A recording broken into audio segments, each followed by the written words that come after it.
बिस्मिल्लाहिर्रहमानिर्रहीम। अस्सलाम वालेकुम दोस्तों, कैसे हैं आप सब लोग। उम्मीद करता हूँ बिल्कुल ठीक ठाक होंगे। मैं हूँ आपका दोस्त और होस्ट नुमान अली, और आप देख रहे हैं doctor Numan Ali Hamza YouTube channel.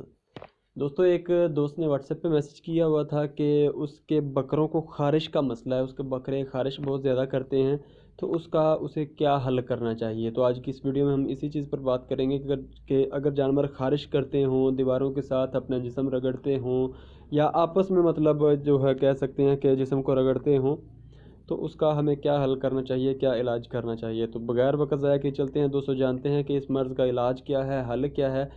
लेकिन हल जानने से पहले मेरी तमाम दोस्तों से गुजारिश है कि अगर अभी तक आप लोगों ने मेरे चैनल डॉक्टर नुमान अली हमज़ा को सब्सक्राइब नहीं किया, तो पहले मेरे चैनल को सब्सक्राइब कर दीजिए और साथ में बने बेल आइकन को दबाकर ऑल पे क्लिक कर दीजिए, ताकि मेरी हर नई आने वाली वीडियो या कोई भी अपडेट जो है वो आपको सबसे पहले मिलती रहे। तो दोस्तों, सबसे पहले नंबर पर तो जब भी जानवरों को खारिश का मसला बनता हो, किसी भी किस्म की किसी भी लेवल की खारिश हो, तो आपने मेप्रासान का इंजेक्शन बिल्कुल नहीं लगाना।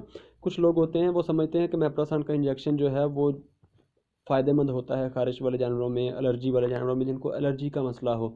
लेकिन मैं आपको ये बता दूं कि अगर आप मेप्रासान का इंजेक्शन किसी भेड़ या बकरी को लगा देंगे, तो वो सियाने कहते हैं कि आपको छुरी पकड़ने का भी टाइम नहीं मिलेगा, इस इतना गंदा इसका रिएक्शन होता है भेड़ बकरियों में। तो आप इनमें मेप्रासान का इस्तेमाल बिल्कुल नहीं करवाएंगे। अगर आपको महसूस होता है कि एलर्जी का मसला है, तो तब आप जानवरों को एनविल का नाम का इंजेक्शन मिल जाता है। एनविल, एंटिल, एंटीविल, इस नाम का आपको इंजेक्शन मिल जाता है, वो आप लगाएं। आपका जानवर जो है वो इंशाल्लाह बेहतर हो जाएगा। इसके अलावा दोस्तों, खारिश के मसले में आपने जानवर को आइवरमेक्टिन का इंजेक्शन जो है वो ज़रूर लगाना है। और आइवरमेक्टिन के साथ भी आप जानवर को एवल लगा देंगे, एंटीविल, एंटिल वगैरह जो इसके नाम से भी मतलब इंजेक्शन आता है, अगर आप वो लगा देंगे तो बहुत अच्छा रिजल्ट रहेगा। क्योंकि जो आइवरमेक्टिन है वो भी जानवर को चुभता है, क्योंकि वो वाला इंजेक्शन जो है वो जानवरों को सब कट लगाना होता है।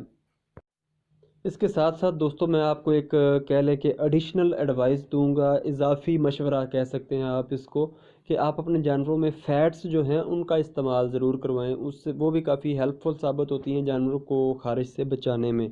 फ़ैट्स में आप बाईपास फ़ैट्स जो आती हैं वो इस्तेमाल करवा सकते हैं। अगर नहीं तो सर्दियों में आप जानवरों को घी इस्तेमाल करवा सकते हैं। डेली बेसिस पर आप एक चम्मच जो है, चाय वाला चम्मच जो है, वो एक बकरे को इस्तेमाल करवा सकते हैं। या फिर आप जानवरों को डायरेक्ट दूध जो है वो भी इस्तेमाल करवा सकते हैं। वो भी बाईपास फैट का काम करता है, बाईपास तो नहीं लेकिन फैट्स का एक सोर्स वो भी है।